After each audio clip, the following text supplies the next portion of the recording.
जय हिंद दोस्तों, आपका स्वागत है आपके अपने यूट्यूब चैनल ड्रीम एसएससी पर। एक बार फिर से हम आपके लिए लेके आ चुके हैं मोस्ट इम्पॉर्टेंट क्वेश्चनों की प्रैक्टिस सेट, जो कि एसएससी जीडी 2024 के लिए आपके लिए बहुत इंपॉर्टेंट होने वाले हैं। इसीलिए इन सभी प्रश्नों को अच्छे से देखिएगा और इन सभी की तैयारी जी जान लगा के करते रहिएगा, ताकि परीक्षा में हमें कोई दिक्कत ना हो। चलते हैं अपने पहले प्रश्न की ओर। तब तक अगर आप चैनल पर नए हैं तो चैनल को सब्सक्राइब कर लीजिए और वीडियो को लाइक कर दीजिए। हमारा जो आज का पहला प्रश्न है वो है, निम्न में से सरस्वती का पर्याय नहीं है, यानी सरस्वती का पर्यायवाची शब्द नहीं है, इनमें से बताना है कौन सा नहीं है। दामिनी या फिर भारती या फिर शारदा या फिर वागेश्वरी। देखो, जो सरस्वती का पर्याय है वो है भारती भी है, शारदा भी है और वागेश्वरी भी है। दामिनी हमारा नहीं है। सरस्वती का पर्यायवाचक कौन सा शब्द नहीं है? तो दामिनी नहीं है। तो दामिनी किसका पर्यायवाची शब्द है? तो दामिनी बिजली का है। बिजली का पर्यायवाची शब्द किसका है? बिजली का है। किसका है? तो बिजली का है। अब बात कर लेते हैं हमारे दूसरे प्रश्न की। हमारा जो दूसरा प्रश्न है वो है, निम्न में से किस वाक्य में खग के सही अनेकार्थी शब्द का प्रयोग हुआ है? खग के सही अनेकार्थी शब्द का प्रयोग किस वाक्य में हुआ है?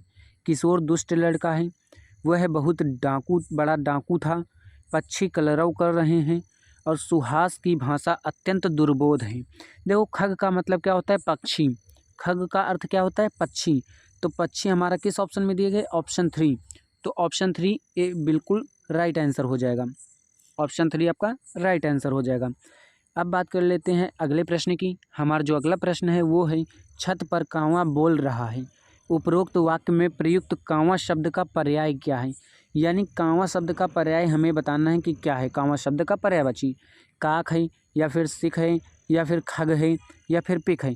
तो देखो, खग मतलब तो पक्षी होता है और कांवा जो होता है उसका क्या पर्याय होता है? वो होता है काक। काक मतलब क्या होता है? कांवा। काक मतलब क्या होता है बोलेंगे तो कांवा होता है काक मतलब। तो आपका काक बिल्कुल राइट आंसर हो जाएगा। अब बात कर लेते हैं अगले प्रश्न की। हमारा जो अगला प्रश्न है वो है, निम्नलिखित वाक्य के किस भाग में त्रुटि है? यानी किस भाग में त्रुटि है ये आपको बताना है। मेरी समझ में नहीं आ रहा है कि आपके द्वारा इतने परिश्रम से कमाया गया यह धन आखिर किस काम में आएगा?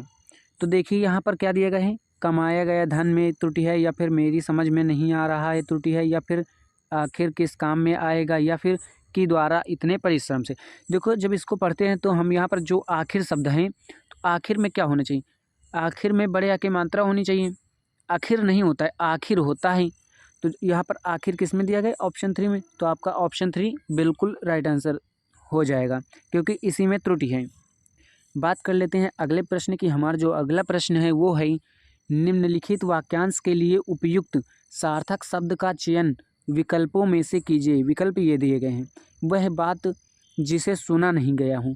वह बात जिसे सुना नहीं गया हो उसे हम क्या कहेंगे? सुना कहेंगे, या फिर ना सुना कहेंगे, या फिर सुना सुनना कहेंगे, या फिर अनसुनी कहेंगे। वह बात जिसे सुना ना गया हो उसे हम क्या कहते हैं? अनसुनी। क्या कहेंगे? अनसुनी। तो आपका अनसुनी आपका बिल्कुल राइट आंसर हो जाएगा। अब बात कर लेते हैं अगले प्रश्न की। हमारा जो अगला प्रश्न है वो है, निम्न वाक्य के रिक्त स्थान की पूर्ति कोष्ठक में दिए गए शब्द के विकल्पों में दिए गए सही विलोम शब्द से कीजिए। यानी सही विलोम शब्द से करना है। समुद्र का विस्तार है, जो ससीम लिखा है, इसके हमें विलोम शब्द का यहाँ पर प्रयोग करना है, रिक्त स्थान की जगह है। और इनमें से हमें ऑप्शन में से बताना है कि क्या होगा। समुद्र का विस्तार सीमा है, या फिर समुद्र का विस्तार अवलंबित है, या फिर समुद्र का विस्तार असीम है, या फिर समुद्र का विस्तार अवशेष है। तो जो समुद्र का विस्तार है और ससीम का जो विलोम है वो हो जाएगा क्या? असीम। असीम मतलब बहुत बड़ा, यानी अनंत तक, जिसकी नापा नहीं जा सकता, जिसे यानी कहते हैं ना असीमित है। अब बात कर लेते हैं हमारे अगले प्रश्न की। हमारा जो अगला प्रश्न है वो है, निम्न वाक्य को अधिकरण कारक के अनुसार शुद्ध कीजिए। कपड़े छत को सूख रहे हैं। देखो, अधिकरण कारक क्या का जो शब्द होते हैं वो होते हैं में पर। अधिकरण का में पर होता है। कहीं पर में आ जाए किसी वाक्य में या पर आ जाए तो वहाँ पर अधिकरण कारक होता है। देखो, कपड़े छत के सूख रहे हैं, नहीं, ये नहीं हो सकता है। कपड़े छत से सूख रहे हैं, नहीं, ये भी नहीं है। कपड़े छत के अनुसार सूख रहे हैं, नहीं, ये भी नहीं होगा। कपड़े छत पर सूख रहे हैं, हाँ छत पर, यहाँ पर दिया गया है ना कि अधिकरण कारक होगा जहाँ पर, तो वहाँ पर जरूर आएगा, पर आएगा या तुम में आएगा। तो यहाँ पर किस ऑप्शन में दिया गया, तो ऑप्शन 4 में दिया गया है। तो ऑप्शन 4 आपका बिल्कुल राइट आंसर हो जाएगा, कपड़े छत पर सूख रहे हैं। अब बात कर लेते हैं अगले प्रश्न की। हमारा जो अगला प्रश्न है वो है, निम्नलिखित वाक्य में रेखांकित एकार्थी शब्द के अर्थ बताइए। व्यक्ति के जीवन में सम होनी चाहिए और उसके व्यवहार में सम होना अति आवश्यक है। यानी पहले वाले सम का क्या अर्थ है और दूसरे वाले सम का क्या अर्थ है, आपको बताना है। श्याम और रात, या फिर कुछ भाग, या फिर शांति और समान, या फिर समान और गणित का प्रश्न। जो दूसरा सम है उसका मतलब होता है समान, और जो पहला सम है उसका मतलब होता है शांति। तो आपका कौन सा ऑप्शन राइट हो जाएगा, ऑप्शन 3। कौन सा ऑप्शन राइट हो जाएगा, तो ऑप्शन 3 आपका बिल्कुल राइट आंसर हो जाएगा। अब बात कर लेते हैं अगले प्रश्न की। हमारा जो अगला प्रश्न है वो है, निम्नलिखित मुहावरे के सही अर्थ का चयन विकल्पों में से कीजिए। यानी सही अर्थ का चयन करना है विकल्पों में से। भूंजी भांग न होना, यानी भूंजी भांग न होना इसका क्या अर्थ होगा, संदेह की स्थिति में होना, या फिर अत्यंत दरिद्र होना, या फिर कष्ट झेलना, या फिर सबसे परे रहना। देखो जो भूंजी भांग न होना इसका अर्थ क्या होता है, इसका अर्थ होना कुछ भी ना होना, बहुत गरीब होना। क्या होना, बहुत गरीब होना। और गरीब वाला किस ऑप्शन में दिया गया है, ये यहाँ दरिद्र जो दिया गया है ये यही है। अत्यंत दरिद्र होना यानी कुछ ना होना, बहुत गम, बहुत गरीब होना है। यानी दरिद्र का मतलब क्या होता है, बहुत ज़्यादा गरीब होना। तो ऑप्शन 2 आपका राइट आंसर हो जाएगा। अब बात कर लेते हैं अगले प्रश्न की। हमारा जो अगला प्रश्न है वो है, भंवरे गाते गुनगुन गाना। यानी भंवरे गाते गुनगुन गाना विकल्पों में से दिया गया कौन सा शब्द उक्त वाक्य में प्रयुक्त भंवरे शब्द का पर्यायवाची नहीं है।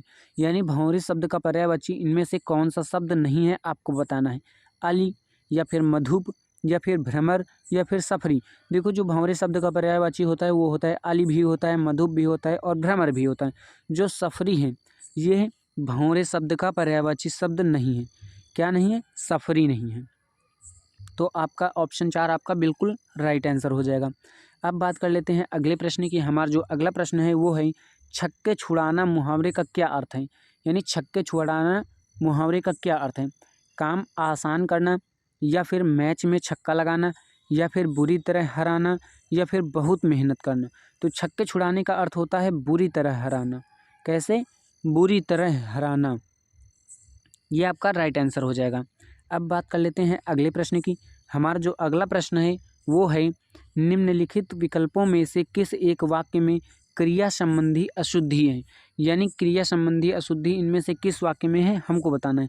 बहुत दिनों बाद आज उसने मुझे देखा, या फिर मैं उसे सहायता देना चाहता हूँ, या फिर मैंने पानी पी लिया, या फिर आज मैंने भरपेट खाना खाया। तो देखो यहाँ पर क्या हो जाएगा, आपका राइट आंसर बताना है कि यहाँ पर क्या होगा।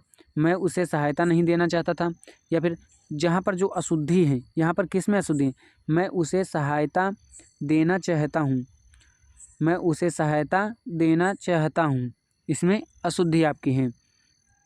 अब बात कर लेते हैं अगले प्रश्न की। हमारा जो अगला प्रश्न है वो है, संयुक्त वाक्य शिक्षा साध्य नहीं है। संयुक्त वाक्य दिया गया है, शिक्षा साध्य नहीं है, साधन है। निम्नलिखित विकल्पों में से इस वाक्य के लिए कौन सा एक उचित सरल वाक्य होना। यानी उचित सरल वाक्य हमें बताना है कि कौन सा इनमें से होगा। शिक्षा एक साधन है, या फिर शिक्षा साध्य न होकर साधन है, या फिर शिक्षा माध्यम नहीं साधन है, या फिर शिक्षा साधन है। देखो जो शिक्षा साध्य नहीं है साधन है पूरा है ना, तो यहाँ पर जो पूरा वाक्य रहना ही रहना है। मतलब सरल वाक्य आप बनाओगे तब भी पूरा वाक्य रहेगा, दोनों का पूरा वाक्य रहेगा, ये ध्यान रखना है। देखो इसमें दिया गया शिक्षा एक साधन है, साधन है तो साध्य क्यों नहीं दिए गए हैं, तो इसलिए यह गलत है, बिल्कुल गलत है।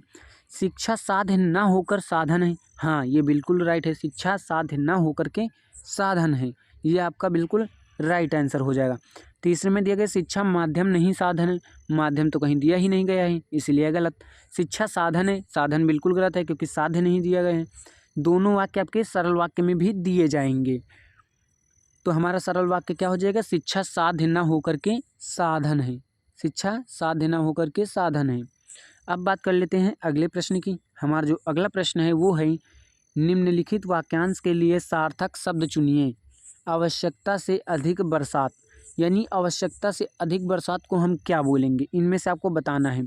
अतिक्रमण, या फिर अतिवृष्टि, या फिर अल्पवृष्टि, या फिर अनावृष्टि। तो आप बताएंगे कि क्या बोलेंगे। तो अगर आवश्यकता से अधिक बरसात हो रही हो उसे हम कहते हैं अतिवृष्टि। अति मतलब अधिक, वृष्टि मतलब बरसात, अधिक बरसात होने को हम अतिवृष्टि कहेंगे। अल्पवृष्टि किसे कहेंगे, तो हमारा जो अल्पवृष्टि कहेंगे, अल्पवृष्टि मतलब होता है कम बारिश होना, बारिश हो रही लेकिन कम हो रही, तो उसे अल्प कहेंगे। अल्प मतलब होता है थोड़ा या फिर कम। अनावृष्टि किसे कहेंगे, बिल्कुल भी बारिश नहीं हो, उसे कहते हैं अनावृष्टि। तो हमारा राइट आंसर क्या हो जाएगा, अतिवृष्टि। अतिवृष्टि मतलब आवश्यकता से अधिक बरसात। अब बात कर लेते हैं अगले प्रश्न की। हमारा जो अगला प्रश्न है वो है, निम्नलिखित वाक्य के किस भाग में अशुद्धि है, यानी किस भाग में अशुद्धि है आपको बताना है। इसी कारण देश में अशांति बढ़ती जा रही है। जो इसी कारण आपके देश में अशांति बढ़ रही है, आपको बताना है कि इनमें से कौन सा वाक्य अशुद्ध है, यानी कौन सा शब्द अशुद्ध होगा। अशांति, या फिर बढ़, या फिर देश, या फिर कारण। देखो जो कारण है ये तो आपका बिल्कुल राइट लिखा है, यानी सही लिखा हुआ है। देश भी आपका सही लिखा हुआ है, बढ़ भी सही लिखा हुआ है। जो अशांति है, देखो अशांति नहीं होता, अशांति हो रहा है, अशांति बढ़ती जा रही है, अशांति नहीं बढ़ रही, अशांति बढ़ती जा रही है होना चाहिए। तो आपका राइट आंसर क्या हो जाएगा, ऑप्शन 1 अशांति। अब बात कर लेते हैं अगले प्रश्न की, जो कि हमारा क्या है, अगला प्रश्न हमारा जो है वो संबंधित है आपका गद्यांश से। जो गद्यांश होता है इससे संबंधित है। आप जानते ही हैं कि जो आपके गद्यांश में प्रश्न आते हैं, 5 प्रश्न आते हैं जो कि 10 नंबर के होते हैं। ये तो आप जानते ही हैं कि ये भी नंबर बहुत इंपॉर्टेंट है, मोस्ट इंपॉर्टेंट प्रश्न होते हैं, क्योंकि 10 नंबर पाने के लिए बहुत कुछ खोना पड़ता है, बहुत ज़्यादा मेहनत लगती है, और इसमें से तो आसानी से मिल जाते हैं। इसीलिए इनको तो ज़रूर करिए, वहाँ पर इनको मत छोड़िए। पहले पूरा पैराग्राफ पढ़ते हैं, यानी पूरा गद्यांश पढ़ते हैं, फिर देखते हैं कौन कौन से उत्तर हमारे होने वाले हैं। यहाँ दिए गए वर्तमान युग विज्ञान का युग है। वैज्ञानिक खालिस्तान ने हमारे जीवन को सुखी बनाया है। वहीं दूसरी ओर समाज के सम्मुख अनेक समस्याएं भी खालिस्तान की हैं। इनमें प्रदूषण की समस्या अत्यंत खालिस्तान है।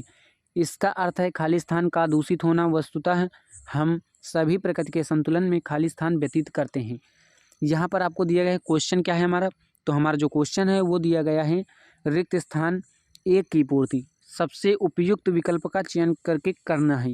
रिक्त स्थान कहाँ 1 दिया गया, यहाँ पर दिया गया है। यहाँ पर क्या दिया गया है, वैज्ञानिक ने हमारे जीवन को सुखी बनाया है। वैज्ञानिक ने कैसे हमारे जीवन को सुखी बनाया है, आविष्कारों ने, वैज्ञानिक के आविष्कारों ने जीवन को सुखी बनाया है, या फिर असंतुलन को सुखी बनाया है, या फिर समस्या ने हमें हमारे जीवन को सुखी बनाया, या फिर तिरस्कारों ने हमें हमारे जीवन को सुखी बनाया।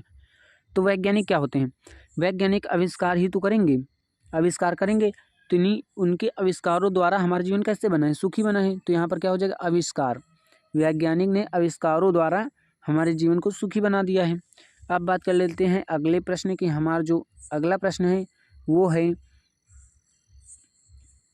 इनमें से दिया गया है कि रिक्त स्थान 2 की पूर्ति सबसे उपयुक्त विकल्प का चयन करके करना है। तो रिक्त स्थान 2 यहाँ पर दिया गया है। इसके पहले का गद्यांश पढ़ते हैं पहले। वहीं दूसरी ओर समाज के सन्मुख अनेक समस्याएं भी की हैं। क्या की हैं, बढ़ते की हैं, या फिर त्रस्त की हैं, या फिर परीक्षण की हैं, या फिर उत्पन्न की हैं। तो यहाँ पर सबसे सही क्या हो जाएगा, उत्पन्न की हैं। क्या हो जाएगा, उत्पन्न की हैं, यानी बनाई हैं, यानी पैदा हुई हैं, या फिर उत्पन्न हुई हैं। अब बात कर लेते हैं हमारे अगले प्रश्न की। हमारा जो अगला प्रश्न है वो है, रिक्त स्थान 3 की पूर्ति करना है उपयुक्त विकल्प का चयन करके। तो हमें रिक्त स्थान 3 कहाँ दिया गया है, ये यहाँ दिया गया है। इसके पहले का पैराग्राफ पढ़ेंगे, यानी गद्यांश पढ़ेंगे। इनमें प्रदूषण की समस्या अत्यंत है।